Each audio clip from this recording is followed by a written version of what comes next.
we need to make, that most of the organizers of the March on Washington were not liberals. They were black radicals who entered into a coalition with both black and white liberals. Most of the black liberals coming from the NAACP and the National Urban League. But they had very distinct politics, and I think understanding those distinctions is very important.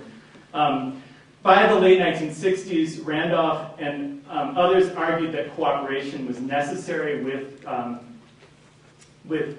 cooperation with liberals was necessary, sort of a necessary evil, while many younger activists, and this included both Black Power activists and then an emerging segment of black trade unionists who would argue for a complete break from the Democratic Party. And so this emerges as a very important sort of strategic distinction that is, in some respects, never really resolved. But a less studied and I think more important debate emerged over gender, which surfaced when Randolph excluded women from speaking positions at the march, but reflected a much deeper disagreement that went back to the 1940s over the relative importance of women's wage earning in black working class families. While both disputes remained largely hidden during the march, they expanded over the following year to the point that they paralyzed not only the Negro American Labor Council, but in some respects the entire coalition that emerged out of the March on Washington.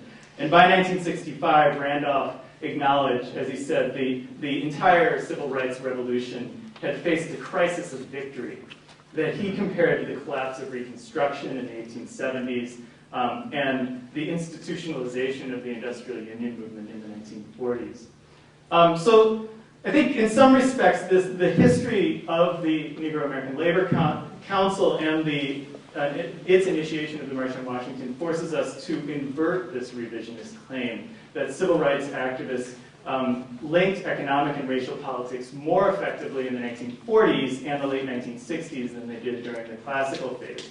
Now, I'm not suggesting that anti-communism had no impact on this process or that Cold War liberalism offered a viable solution to the problems facing black working class communities, but rather that black trade unionists surmounted both of these obstacles in order to unite radicals and liberals behind the slogan for jobs and freedom.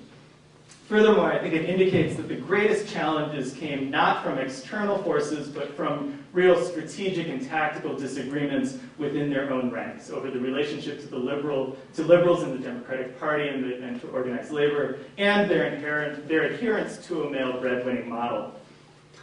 While those disagreements divided the NALC from its conception, they grew more daunting as civil rights activists sought to realize their agenda through the Civil Rights Act and the War on Poverty. Indeed, despite the proliferation of groups aimed at linking economic and racial justice in the late 1960s and 1970s, none of them obtained the influence or effectiveness that the NALC had in the early 1960s. Now, in the broader picture of our article that this comes from, I return and sort of root the emergence of the Negro American Labor Council in the March on Washington movement during the Second World War. The NALC was not actually formed until 1960, but it was formed by all of the major leaders of the NALC were important leaders of the March on Washington movement in 1941. And in many respects, they saw the 1963 march simply as the realization of the march that they had initially planned to do in 1941. In addition to Randolph, co-founders of the NALC, including Neda Springer, Dorothy L. Robinson, Theodore McNeil, held important leadership positions in the March on Washington movement. Other founders of the NALC, including Horace Sheffield, Addie Wyatt, Charles Hayes, and Cleveland Robinson, were not directly involved in the March on Washington movement, but supported it by building what they called Fair Employment Practice Committee, or Fair Employment Committees within their own unions, and this included the United Auto Workers, the United Packing House Workers, and the Retail, Wholesale, and Department Store Union. Black trade unionists faced a number of important strategic and tactical challenges following the Second World War, but each of them were only partially related to the Cold War. And I think it's important to question the degree to which anti-communism debilitated these arguments. And also, I think in the sort of, if we read the literature, the existing literature, sort of turned them into Cold War liberals, as Manning Marable calls, for example, A. Philip Randolph, the left wing of McCarthyism, that sort of eliminates the differences among, very important differences among their politics. I think this is an image that actually shows the depth of this. This is Randolph and a number of black trade unionists picketing the Democratic National Convention in 1948. Now, remember, this is the same convention in which the Democratic Party is adopting a civil rights plank. Strom Thurmond is leading the Dixiecrat revolt. And Randolph is actually saying they're all wrong. His sign says, "Don't join a Jim Crow army." He's calling for a draft resistance in the midst of rising tensions against the Soviet Union and the increasingly successful revolution in China. And he, that year, would endorse Norman Thomas. So the idea that he sort of becomes a Cold War liberal at any point, in fact, the first Democrat that he actually endorses was Lyndon Johnson. So throughout this period, he remains, in his view anyway, and I think it's important to keep this, to take this seriously, well to the left of the Democratic Party and not at all liberal.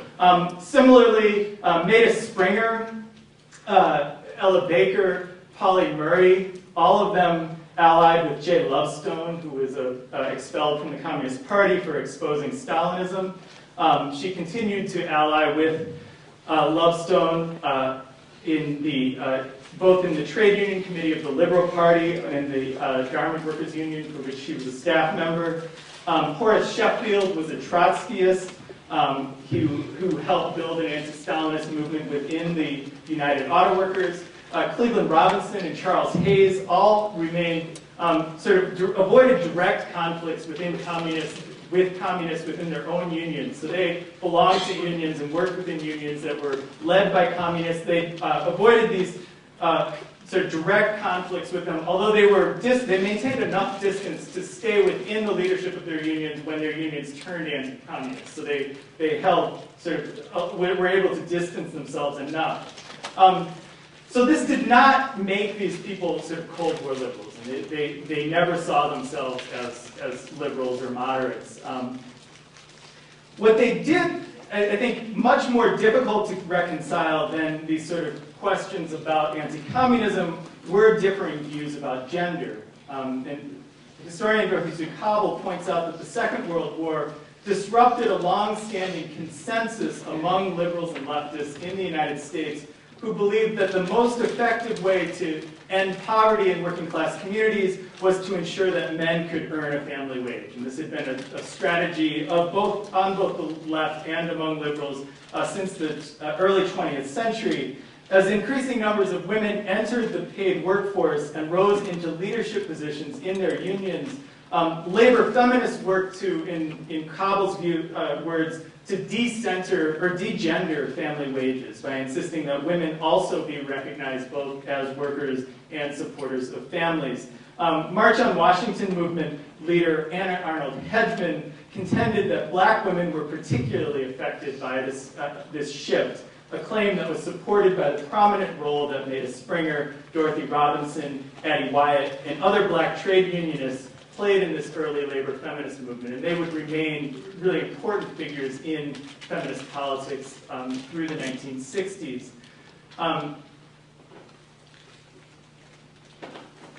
So on one hand,